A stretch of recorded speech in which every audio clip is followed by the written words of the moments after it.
بعدها على طول أعلن محمد سامي اعتزاله، والناس ربطت الموضوعين ببعض وقالوا إن محمد سامي خاف على نفسه من الكلام ده وعشان كده قرر إنه يعتزل. وناس تانية قالت إنه عادي جدا، وقال إنه مش هيجوز يكرر نفسه تاني، وإنه دلوقتي بيتعرض لانتقادات لأن مسلسل سيد الناس شبه جعفر العمدة، وإن مسلسلاته مش بتعكس المجتمع المصري بصورة صحيحة. مسلسلاته كلها عبارة عن جعير وألفاظ خارجة وبلطجة وعري.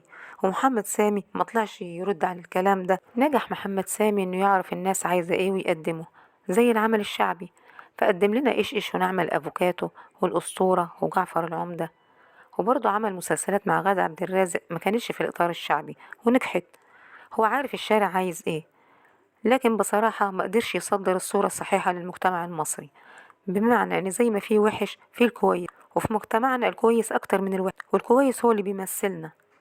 شخصية زي شخصية احمد رزق في سيد الناس مش بتمثل